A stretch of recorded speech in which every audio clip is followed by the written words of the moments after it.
I welcome you all on behalf of legal activist and attorneys Pakistan. तो दोस्तों, professional ethics पे ये हमारा पहला लेक्चर है जिसमें हम करेंगे conduct with regard to other advocates. एक एडवोकेट का दूसरे एडवोकेट से प्रोफेशनल वे में कैसे रवैया होना चाहिए, कौन सी एथिक्स है, कौन सा कोड ऑफ कंडक्ट है जो उसने फॉलो करना है। तो चलते हैं अपने लेक्चर की तरफ। ये बेसिकली चैप्टर 12 है, cannons of professional conduct and ethics of advocates. ये कहाँ पे, बार काउंसिल रूल्स ऑफ 1976 में लिखा गया है, जहाँ पे ड्यूटीज मेंशन की हुई है कंडक्ट विथ रिगार्ड टू। इसका कैनन ए जो है conduct with regard to other advocates है। कैनन बी जो आपका डील करता है conduct with regard to client कहता है। कैनन सी जो है वो डील करता है duty to the court. Canon D है conduct with regard to public generally. तो ये चार कैनन्स ऑफ प्रोफेशनल एथिक्स है। इस लेक्चर में हम करेंगे conduct with regard to other advocates के, एडवोकेट का दूसरे एडवोकेट के साथ कैसे रवैया होना चाहिए, क्या उसकी ड्यूटीज हैं और क्या उसके राइट्स हैं। तो चलते हैं अपने लेक्चर की तरफ। सबसे पहले है रूल 134। लॉगेट के अकॉर्डिंग आपको बताता चलूं कि इसके लिमिटेड सेक्शन रूल्स हैं, तो आपने रूल नंबर इसमें लाजमी याद करना है। अब बताऊंगा आपको कि सबसे पहला जो इसका रूल 134 है, सिंपल जो मैंने यहाँ पे हाईलाइट किया हुआ है, ये पहला एमसीक्यूज प्रीवियस लॉ गेट में आ चुका है। अब क्या कहता है, it is the duty of every advocate to uphold or to uphold at all times the dignity and high standing of his profession। तो वो क्या करेगा, अपने प्रोफेशन की डिग्निटी को ऊपर रखेगा, as well as his own dignity, वो अपनी इज्जत का भी ख्याल रखेगा, and high standing as a member thereof, उसका मेंबर होते हुए उसकी कदर करेगा या डिग्निटी के लिए वर्क करेगा। तो उसके बाद रूल 135 जो कहता है कि advocate shall not solicit professional employment bye advertisement. Advocate कोई भी एडवर्टाइजमेंट नहीं करेगा। बट आगे इसकी क्या कहते हैं, जनरल रूल को फर्दर डिफाइन किया हुआ है कि क्या कर सकता है। कहता है this class shall not be constituted as prohibiting the publication or use of ordinary professional cards, name plates or conventional listing in directories so long as the information content there is limited to professional and academic qualification and public offices currently held। अब आपको बताऊं कि जो आपका advocate है वो advertise तो नहीं कर सकता, लेकिन वो अपने नेम प्लेट्स कार्ड्स जैसे एडवोकेट मतलब डिस्ट्रीब्यूट करते हैं, या कोई आपकी कन्वेंशनल डायरीज हैं तो उनमें वो अपनी इंफॉर्मेशन दे सकता है। और अपनी कौन सी क्वालिफिकेशन वो शो कर सकता है, ये बहुत इंपॉर्टेंट है। इसमें सीधा उन्होंने बताया हुआ है कि professional and academic qualification and public office currently held. अब ये वर्ड याद रखें कि करंटली हेल्ड। अब अगर वो कोई पब्लिक ऑफिस हेल्ड कर चुका है प्रीवियसली तो वो शो नहीं कर सकता। Advocate is duty bound not to disclose the previous offices held by him during the course of during the course of his duty. तो कोई भी चीज मतलब वो पास में कर चुका है, जैसा कि लिखते हैं एक्स जज, एक्स अटॉर्नी जनरल, तो ये वैलिड नहीं है, ये प्रोहिबिटेड है। लेकिन जो चीज अलाउ है वो आपको रूल 135 क्लियरली बता रहा है। उसके बाद रूल 136 पे आए, an advocate shall not employ to another person to solicit or obtain professional employment nor remunerate another person for soliciting or obtaining professional employment for him। Simply दूसरा वकील किसी और वकील को हायर नहीं करेगा। Nor shall he share with an unlicensed person. Unlicensed person के साथ कोई भी पैसे जो भी अराइज होते हैं उसकी प्रोफेशनल एम्प्लॉयमेंट से वो शेयर नहीं करेगा। Nor shall he aid or abet an unlicensed person to practise law. जैसे कि आजकल हो ही रहा है कि आपके जो जूनियर एसोसिएट आते हैं उनकी डिग्री कंप्लीट नहीं होती, तो वो क्या कहता है कि सीनियर खुद होता नहीं है तो आपके जूनियर जो होते हैं उनको कहता है कि आप जाएं कोर्ट में पेश हो। वो बेसिकली वो ब्लैक टाई लगा के पेश हो रहे होते हैं। तो ये भी क्या है, आपके जो कैनन्स ऑफ प्रोफेशनल एथिक्स है उसके अगेंस्ट है। उसका कहाँ पे जिक्र किया हुआ है, रूल 136 में इन्होंने जिक्र किया हुआ है कि अनलाइसेंस को आप अबेट या ऐड नहीं कर सकते, उसकी असिस्ट नहीं कर सकते, उसकी मदद नहीं कर सकते कि वो प्रैक्टिस करे लॉ की। फर्दर इसको डिफाइन किया, और ना shall he knowingly accept the professional employment accept नहीं करेगा offer to him as a result of his of or is incidental to activities of an unlicensed person। Unlicensed person का समझो कि वो सब बन के या सबॉर्डिनेट बन के, या अनलाइसेंस इतना तगड़ा बंदा है कि उसकी वो प्रोफेशनल एम्प्लॉयमेंट एक्सेप्ट करके उसके पास ही काम करना शुरू कर दे। तो ये ड्यूटी बाउंड है एडवोकेट कि वो अपनी प्रोफेशनल एम्प्लॉयमेंट, जो भी प्रोफेशनल ड्यूटीज हैं वो खुद परफॉर्म करेगा, ना ही किसी प्रोफेशनल एम्प्लॉयमेंट के थ्रू करेगा। और इसके आगे चलते हैं, rule 137, N advocate shall not communicate about a subject of controversy with a party represented by an advocate in the absence and without the consent of such advocate.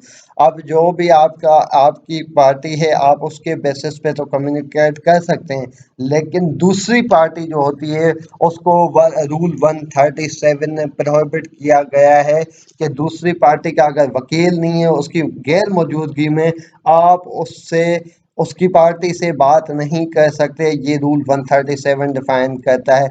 अब rule 138 क्या कहता है, an advocate shall not in absence of opposing counsel communicate with or argue before जज।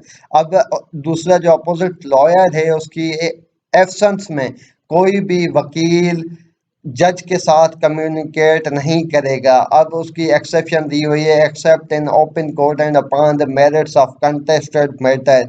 जो आपके fact and issue है उसके basis पे ओपन कोर्ट में ये चीज़ अलाउड है। अब क्या कहता है इसमें, फर्दर इसने अप्लाई किया हुआ है, this rule shall not apply to an ex parte matters, जिसमें कोई अपोजिट लायर ही नहीं होता तो उस मतलब मैटर में ये रूल 138 अप्लाई नहीं होता।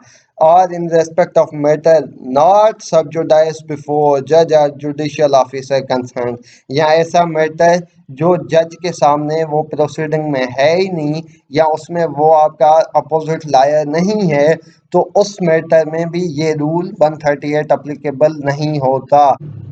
रूल 139 बेसिकली ये कहता है एडवोकेट जो है अपनी जो प्रोफेशनल ड्यूटी है वो तब तक एक्सेप्ट ना करे जब तक वो दूसरे वकील की फीस पे नहीं कर आता।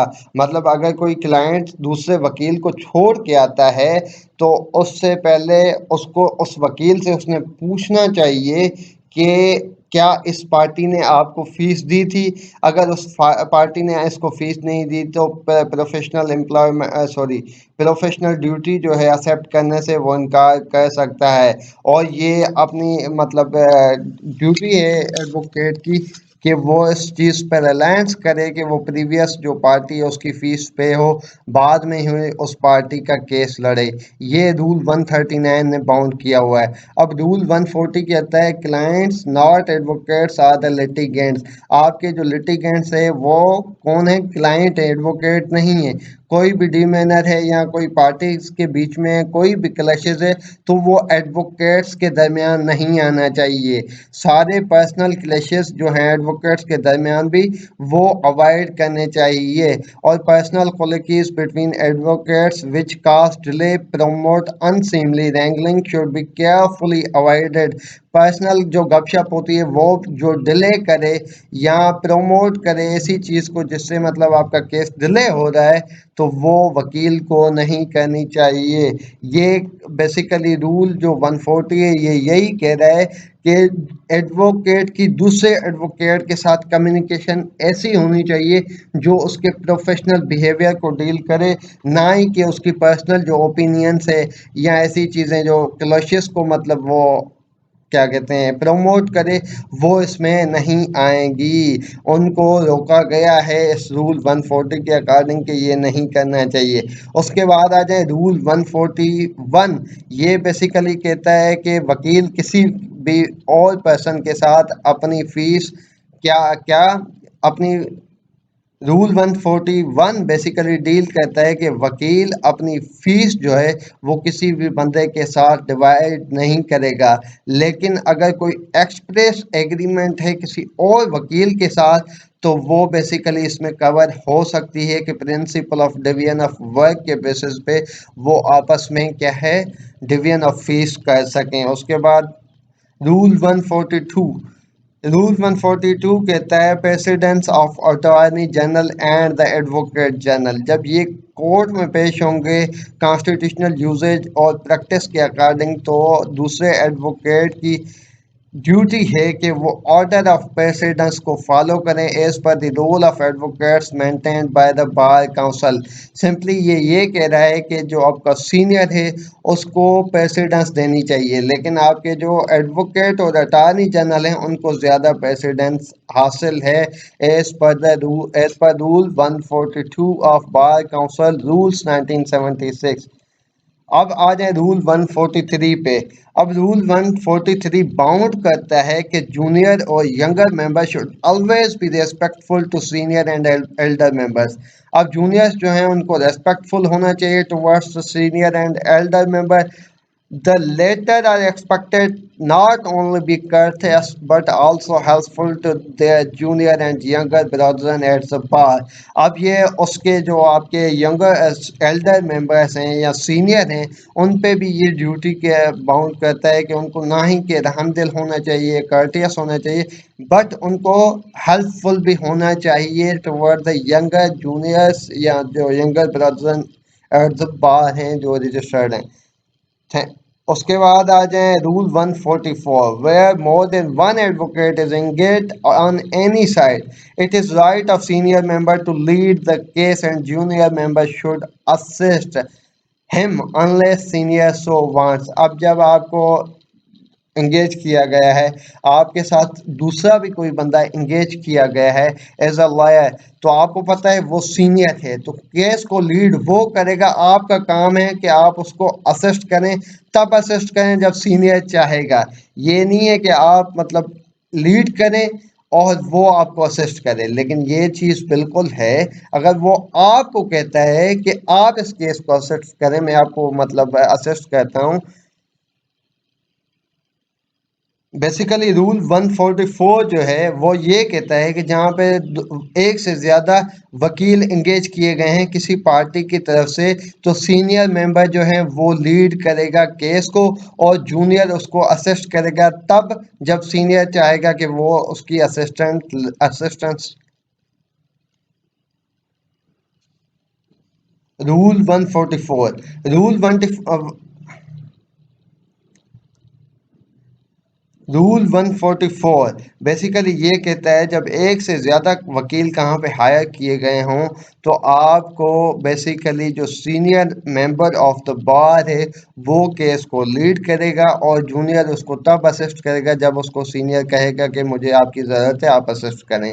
लेकिन इसमें एक चीज़ आती है वो ये है कि अगर सीनियर मेंबर कहता है जूनियर को कि आप लीड करें, मैं आपको असिस्ट करूँगा जब आपको ज़रूरत पड़ेगी, तो ये अलग चीज़ है। लेकिन रूल 144 के अकॉर्डिंग जो है वो ये ड्यूटी है जूनियर मेंबर की कि वो सीनियर को ही लीड करने दे।